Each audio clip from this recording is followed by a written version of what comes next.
အားလုံးပဲမင်္ဂလာပါရှင်ကျမတို့မတီချေအေးပါကျမဒီနေ့အထောက်တော်ဦးမြတ်လာတင်ပြထားတဲ့ဘဝကိုစင်ခေါ်၍ကဘာကျော်ခဲ့သူများဆိုတဲ့စာအုပ်ထဲကဂျော့ဘာနက်ရှော့အကြောင်းကိုဖတ်ပြပေးကြပါမယ်ဘာနက်ရှော့သည်လူဇန်းဖြစ်လေသည်အကျိုးပေးကိုကစမ်းကြဲသည်ကဘာဝရင်ကြော်ကြားထင်ရှားသူများအနက်မိမိ၏နာမည်ကိုအတူကောက်တက်ပြီးကြော်ကြားထင်ရှားသူဟူ၍ရှားပါလာပေသည်ဘာနက်ရှော့ကယင်းရှားပါသူစင်းရဲတဲ့ပါဝင်နေပေသည်သူခေသူအခါက Iris လူမျိုးစာပေပညာရှင်ဟူ၍အထူးထင်ရှားရှိခဲ့သည် GPS ဆိုလျင်ဒီကမ္ဘာလုံးကသူမှန်းသိကြသည်သူသည်သူ့နာမည်ကိုဘာနက်ရှော့ဟူ၍မသုံးချေ GPS ဟူသာအတူကောက်တက်၍နာမည်ခံလေသည်အကျိုးပေးကောင်းသူရှော့ဤဘဝသည်ထက်မြက်၍မှတ်သားပွဲဖြစ်ရများထူးခြားသောအကြောင်းအချက်များနှင့်စခန်းသွားခဲ့ရလေသည်သူသည်ကျောင်းပညာကို9နှစ်ခန့်သာသင်ကြားခဲ့ပူသည်ထို့ကြောင့်ကျောင်းပညာအနေဖြင့်ရေရေရာမရှိခဲ့တော့လဲသူ့အချိန်အခါကအလွန်ထင်ရှားသောစာရေးဆရာကြီးတဦးဖြစ်ုံသာမကအခြားပညာတတ်စာရေးဆရာကြီးများကိုကျော်လွှားပြီးကမ္ဘာအမြင့်မားဆုံးစာပေဆုဖြစ်သည့်နိုဘယ်ဆုကြီးကိုဆွခိုးနိုင်ခဲ့လေသည်ထိုစဉ်ကနိုဘယ်ဆုသည်ပေါင်9000ဖြစ်သည်တို့ရာတွင်ဂွာသမားကြီးရှော့ကမိမိသည်ငွေလိုတော်လဲကြော်ကြားမှုကိုမလိုခြင်းဟုဆိုကနိုဘယ်ဆုကိုလက်ခံရန်ညှင်းပယ်လိုက်လေသည်နောက်တော့အများဤဖြောင်းပြချက်အရာလက်ခံလိုက်သည်ထို့သို့လက်ခံလိုက်သည်မှာသူ့အတွက်မဟုတ်ပေအင်္ဂလိုဆွီဒင်စာပေအဖွဲ့အစည်းအတွက်အလူငွေအဖြစ်ထိုအသင်းအဖွဲ့မဖွဲ့စည်းရသေးမီခက်တာလက်ခံထားခြင်းသာဖြစ်လေသည်လူစင်းရဲကလေးရှော့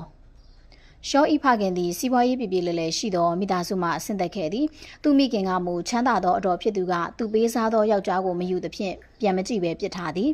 ရှော့တယောက်အတွက်အရွယ်ရောက်တော့သူတို့မိသားစု၏စီးပွားရေးအခြေအနေသည်နှိမ်ပါနေလေပြီထို့ကြောင့်ရှော့15နှစ်သားအရွယ်တွင်အလုပ်ဝင်လုပ်ရသည်ပထမပိုင်းတွင်တစ်လမှတစ်ပေါင်လောက်သာရသည့်စည်ရေးကလေးအလုပ်ကိုရသည်အသက်16နှစ်အရွယ်မှအသက်20တွင်ငွေကင်လက်ထောက်အလုပ်ကိုယာယီရရှိသည်လစာမှာတစ်လလျင်35ရှိလင်ဖြစ်သည်သို့တော်သူသည်ရုံးအလုပ်ကိုစိတ်ဝင်စား၍မရချေတင်မရခင်ဝါပေါင်းကိုဆိုသလိုကြိတ်မိတ်ပြီးလုပ်ကန်ခဲ့ရသည်မြည်တို့ပင်ရှိစေဂီတအနုပညာစာပေစိတ်သည်သူ့ရင်ထဲတွင်ကင်းအောင်နေပေသည်ဆရာကြီးများ၏လက်ရာကိုဖတ်ပြီးရှောသည်ဘဝကိုလူးလွန်းလှုပ်ရှားရင်းစာရေးဆရာကြီးများ၏စာပေများကိုဖတ်ရှုခဲ့ပါသည်သူ9နှစ်သားအရွယ်ကလေးကရှေ့စပီးယား၏စာပေကိုဖတ်ရှုခဲ့ပြီးဖြစ်ပါသည်နာမည်ကျော်တထောင်တညပုံမြင်များနှင့်၎င်းတမန်ကျမ်းစာများနှင့်၎င်းယဉ်နီးနေလေပြီချားဒီကင်းစ်ဘေရွန်ဒူမာစ်ရှယ်လီစသောစာရေးဆရာကြီးများ၏လက်ရာစာပေများကိုသူ12နှစ်သားအရွယ်ပတ်ဝန်းကျင်တွင်မြည်ဆန်းဖတ်ရှု၍အကျွမ်းဝင်နေပြီဖြစ်သည်ရှောသည်စာရေးဆရာများစွာ၏စာပေများကိုဖတ်ရှုကာစာပေစိတ်ကူးစိတ်တမ်းဖြင့်အချိန်ကုန်လွန်ရသည်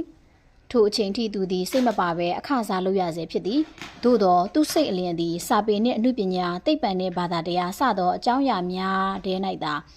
ဝဲပြန်နေလေသည်သူကိုယ်သူမေးပြီးငါဟာဘဝတစ်ခုတည်းနဲ့အသက်ရှင်နေခဲ့ရတယ်ငါဟာရုံးစပွဲမှာဒီပုံစံနဲ့အချိန်ကုန်နေလို့မဖြစ်ဘူးဟုသူ့အသက်20ပြည့်မွေးနေ့မရောက်မီသူ့ဘဝကိုစစ်တမ်းထုတ်သည်1886ခုရှောသည်မိမိဘဝကိုအတင်းပြောင်းပစ်လိုက်လေသည်သူသည်လန်ဒန်သို့ထွက်လာခဲ့သည်သူမိခင်သည်လန်ဒန်တွင်တချင်းဆိုခြင်းနှင့်ပတ်သက်သောအဆိုပညာရပ်သင်ခန်းစာများကိုပို့ချပြီးအသက်မွေးဝမ်းကြောင်းပြုနေလေသည်ရှောသည်မိမိ၏ဘဝကိုစာပေနယ်ပယ်တွင်နှစ်ပြီးစာပေရေးသားခြင်းဖြင့်သာအသက်မွေးနေတော်သည်သို့သောလွယ်နှင့်မအောင်မြင်ပေစာပေတက်တက်နှင့်မရက်တည်နိုင်မီ9နှစ်လုံးစာတဝါဝနှင့်မစုံမနစ်ကြိုးပမ်းရသည်စိတ်ပါသည်ဖြစ်စေမပါသည်ဖြစ်စေတစ်နေ့9မျက်နှာစာရေးဖြစ်အောင်စာရေးခဲ့သည်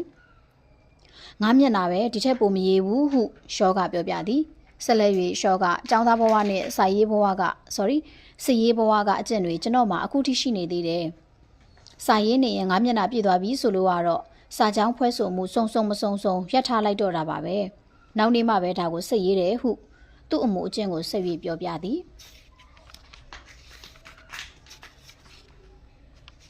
မစွန်တဲ့စာမှုတွေရှောသည်ဝတ္ထုရှင်9ပုဒ်ရေးသည် Love Among the Artists သည်ထို9ပုဒ်ထဲမှတစ်ပုဒ်ဖြစ်သည်ရှောသည်ရေးပြီးစာမှုများကိုအင်္ဂလန်နှင့်အမေရိကန်နိုင်ငံတို့ရှိစာအုပ်ထုတ်ဝေသူများထံပေးပို့ခဲ့ရာအားလုံးပြန်လာလေသည်တခုပဲအမျက်ထွက်သည်ထုတ်ဝေသူတို့ကရှောဤနောက်တစ်ချိန်ကြိုးပမ်းရေးသားသောလက်ရာများကိုကြည်ကျင်ကြကြောင်းသိရလေသည်ရှောကလည်းမလျှော့သောဇွဲဖြင့်အကြိမ်ကြိမ်စူးစမ်းပြီးပေးပို့သည်ထုတ်ဝေသူများကရှောဤစာပေအရေးအသွေးကိုထောက်ပြစရာမမြင်ကြပေသူကိုယ်သာကိုရေးအရာဆန့်ကျင်၏အကြောင်းမှာရှောဤအတွေးခေါ်များသည်ခက်ခဲနက်နဲသောကြောင့်သည် ရှောသည်ထိုစဉ်ကငွေနှင့်အတော်ကြီးဝေးနေသည်စာမူပို့ဖို့တစိကောင်းပိုးပင်အနိုင်နိုင်ဖြစ်ခဲ့သည်စာပေနယ်တဲ့လုံးလုံးချစ်ချပြီးပထမဆုံး6လအချိန်ကာလအတွင်းစာရေးကဟူ၍6ပေါင်သာရလေသည်ဝင်ငွေမရှိသလောက်ဘဝနှင့်အဝတ်အစားများဆုတ်ပြတ်လာသည်လန်ဒန်မြို့ပေါ်တွင်လမ်းသွားသည့်အခါဖနက်အောက်ခံမှအပေါက်များကိုလူမမြင်အောင်ဂယုတစိုက်ဖုံးဖိရသည်မှလည်းအလုပ်တစ်ခုဒါတွင်မကသည်သူ့ပေါင်းမီဖင်တက်တဲ့မှလည်းပေါက်ပြဲကုန်သည်ဒါကိုလည်းဂယုဆက်ရသည်မြည်တို့ပင်ဖြစ်စေရှောသည်ငယ်တော့မငယ်ပေအမေကျေးဇူးတွေရှောဘဝကိုတည်တော်မိခင်လို့သူကတစ်သီးဝလံဟင်းသီးဟင်းရွက်နှင့်ပေါင်မုံဆိုင်တို့မှကျွေးယူပြီးရှောကိုကျွေးသည်ဤမြလောက်ကြက်တဲ့ရသည်မှလည်းအကြောင်းရှိသည်ရှောသည်စာပေရေးသားခြင်းဖြင့်အသက်မွေးရန်ခြေလန်းပြင်သည့်6လခန့်ကာလအတွင်းစာမူကဆို၍6ပေါင်သာရဘူးသည်ထိုစာရေးကမှလည်းဝတ္ထုရွေမဟုတ်ပေကန့်သက်စေဝါအကြောင်းကိုကြကြနနဆောင်းမတပုတ်ရေး၍ရှင့်နေတူကကော်မရှင်ကပေးခြင်းသာဖြစ်သည်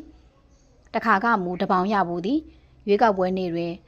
မဲရည်တွက်ပေး၍လောက်ခရခြင်းဖြစ်သည်ဒါဖြင့်ရှောသည်ဘယ်ကပတ်ဆက်ရပြီးဘလို့ရက်တည်ခဲ့သည်နည်း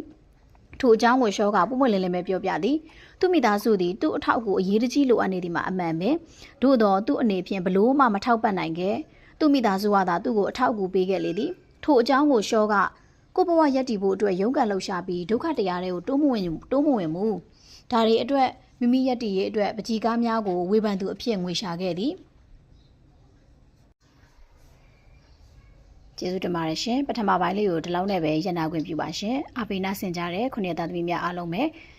ကျေးဇူးအများကြီးတင်ပါတယ်ရှင်